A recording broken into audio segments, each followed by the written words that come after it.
welcome to Medical Moments from Habersham Medical Center. I'm April James, and I have with me today Teri Newsome, who is a registered nurse and the Director of Quality Management at Habersham Medical Center. And today we're going to be talking about patient safety. When you go to the hospital or any healthcare provider, you should have some tips in mind to keep yourself safe, and that's what we're going to be talking about on the program today. So Teri, thanks for being on the show. How long have you been a nurse? Over 35 years. 35 years. At Habersham Medical Center? At Habersham Medical Center. Wow, that's a long time. What made you go into healthcare? Well, actually, I love doing things for people. Okay. I enjoy watching the improvement and the outcome of good patient care. That's great. Well, you do a fantastic job. We've won numerous awards, all because of the work that you do behind the scenes to get everybody ready and making sure that we offer the best outcomes, as you said. But there are some things that patients need to do. It's not only the clinicians, and they do a phenomenal job, and they have lots of protocols in place, and they have a lot of training and experience, but there's some things that our patients can do. So tell us a little bit about that. This is actually an area that I really feel very passionate about. Yes, I do. There are many things. If I had to say two words, it would be speak up. Okay. And there is a campaign out there in the healthcare world that's called Speak Up. Okay. But really and truly, if I had to give the public one set of advice, is patient advocacy. Okay. It is so important. Today's world, as fast track as we all live, it's different than we. It really is. Yes, healthcare's changed so much over the last even 10 years, much less 30 years. Right. So it used to be that you could just drop your family members off and, you know, they would call and you would come back and pick them up. But, you know, in today's world, they need an advocate, and it doesn't have to be a family member. Okay. You know, they need somebody that keeps up with what the doctor said, when they need to follow up, what tests they had done, and, you know, do they have the results, do they not have the results, and then to follow up on those results. Right. And it's, you know, as we specialize in things, you know, you may go from one town to the other, and you want to assume that those physicians talk to each other, but it's our body and our health care, so we need to know and try our best to understand what the results are, to make sure everybody's informed. So speak up, ask lots of Absolutely. questions. Lots of questions. Yeah. If you don't understand, don't sit there and nod your head. Really ask the question. They're going to be very patient with you. They want you to understand. Right. And by having someone with you, you know, in a healthcare situation, you're nervous. You know, I get really nervous when I go into my doctor's office, and I have a list of questions. I want to make sure that I ask every question, but having someone with you is very helpful because, again, you're nervous. You may not remember the answer to every question. Absolutely, and that's why we give out little health booklets, you know, and you do need to write down the question, you know. I can't remember, you know, thank goodness for Post-it notes. Exactly. But we have little booklets, and you want to write down those questions so that when you're there, you know, you don't get carried away with the questions that they have to ask, and then you forget to ask what you had on your mind. Right. And then you want to write down when you had your last exam or specific imaging or lab test, so that when the doctor asks you, you have the right answer. Right. So that's really, really important. And we won't even start with medications on the I was list. going to say, that's the next thing, medications. Yes, medications. You know, again, going to so many different specialists.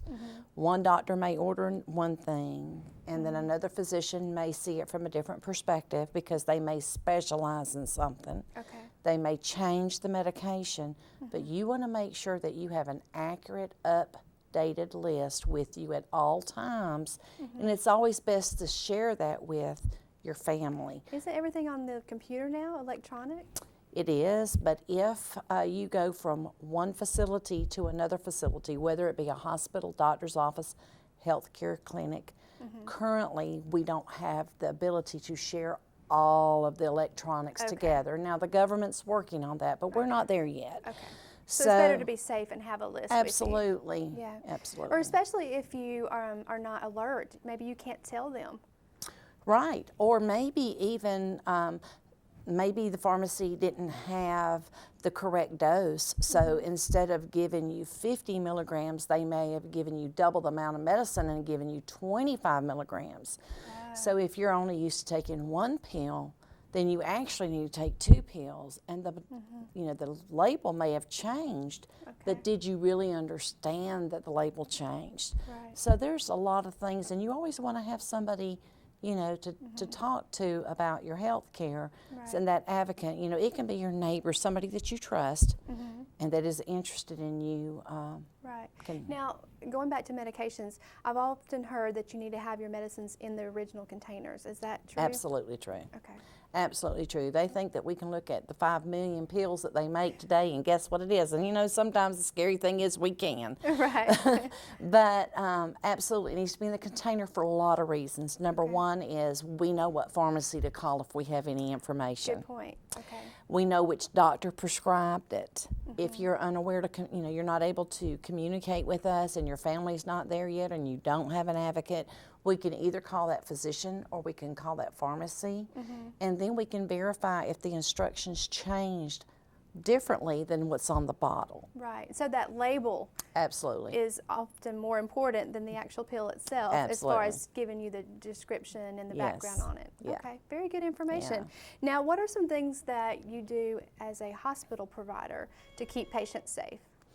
There's a lot of different things. One thing I did want to touch on today is the patient identification band. Okay.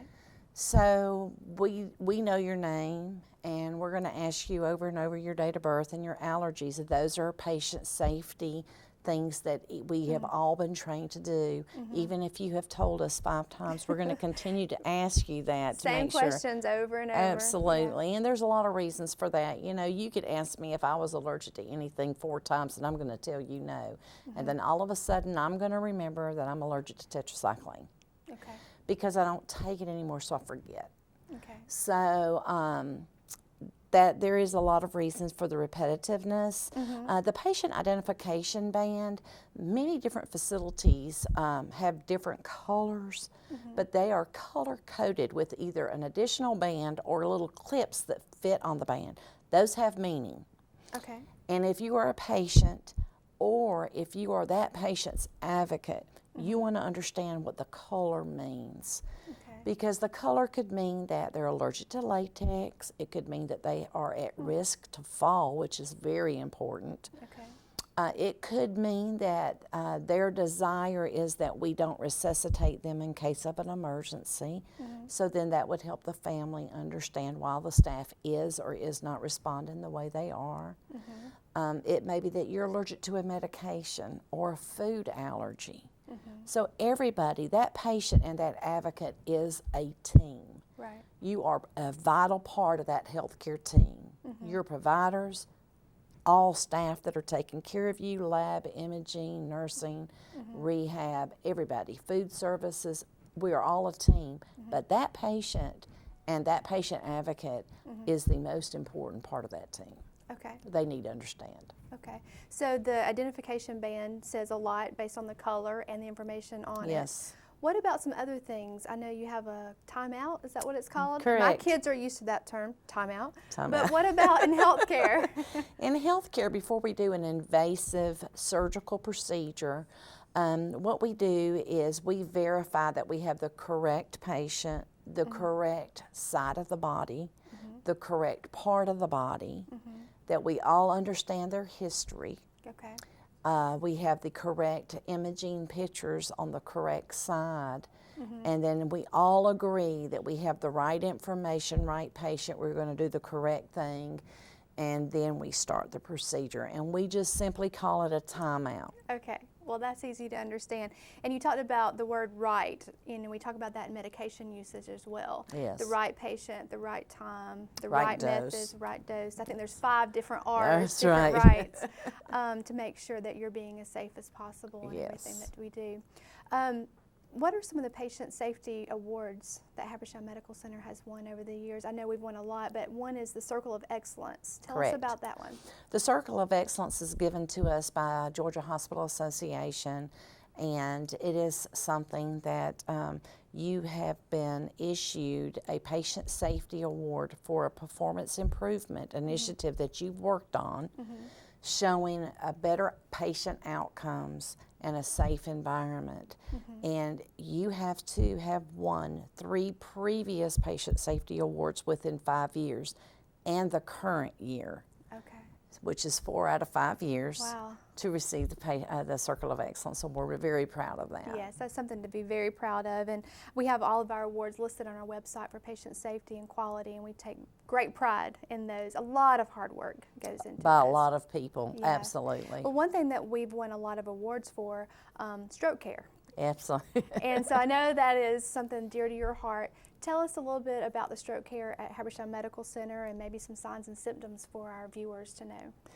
Well, Paul Coverdell was one of our state senators. In 2001, he had a massive stroke in Commerce, Georgia at a convention. And so a lot of funding was given to the CDC to start a stroke program here in Georgia, and Habersham Medical Center has been part of that initiative since the inception. We started with 13 hospitals in Georgia, and we're very proud, and we've worked very hard with Coverdell. You know, we've been Hospital of the Year for 3 years in a row for our stroke program for less than 100 beds. Our stroke program is amazing. We have such buy-in from our employees and from our physicians and support through other healthcare agencies. We have won the Patient Safety Award. We U.S. News And World Report. and World Report Listing. That's correct. They listed us with our Gold Plus Target Award, which is actually 3 awards in one, and it's a little bit difficult to understand, but we did well. And the most important part of all of it is that our patients are having better outcomes, and that's what it's all about. You know, saving lives and improving the quality of life. Yes, you know, I was teaching stroke today to a class, and it used to be 20 years ago that they were just debilitated, and it was just so traumatic to the family. And stroke care has come so far, so fast. Just in the last 5 years that we're seeing wonderful results, and that's statewide. And time is brain. Time is brain. So if you think you're having a stroke, you need to call 911 immediately. Don't wait. Don't drive There's yourself. There's a window. Don't drive yourself. So what are some of those signs and symptoms? Well, there are a lot of signs and symptoms, but the one that is simple, we use FAST for the facial droop. You know, generally when you smile, one side will droop versus the other. Or your arms, if you hold your arms out and you try to hold them still, one will drift lower than the other. The S, I'm getting there. So, and the T is the time. So your signs and symptoms of being the S, you may have just a headache. You may be a person that doesn't have headaches. The S stands for speech. You know, you're unable to speak. It's not slurred. It's not slurred. You may have difficulty swallowing. You may have an elevated blood pressure, and your vision may start getting blurry. Some people just have what we call syncope episodes, but little fainting episodes. In addition to that, you may just notice that your family member got very confused and their personality changed. I had a family member that way, that his personality just changed. And all of a sudden, he didn't put on the brakes when he was driving, and he wouldn't listen to command. Wow. So it's not necessarily have to be the face. It doesn't have to be the arms. It doesn't have to be the speech. Though those are the dominant signs and symptoms, there are many different ways. It could be that they fell, and they fell because they were getting fainty feeling. So there is a method to figuring out that it is a stroke. Right. But the most important thing is to call 911 and get help. Please, because it's a little bitty hospital in that ambulance that is coming to you, and your outcome is going to get better if we can start giving you those medications earlier and earlier. Right. Well, thank you for being on the show today. This was great information. And again, Teri Newsome, from Habersham Medical Center, our guest today on Medical Moments.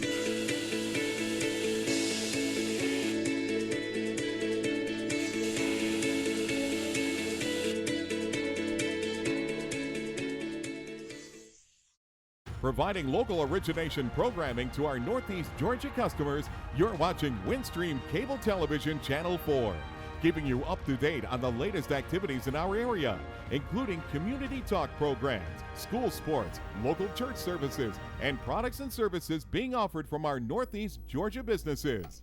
Windstream Cable Television, it's what people are watching.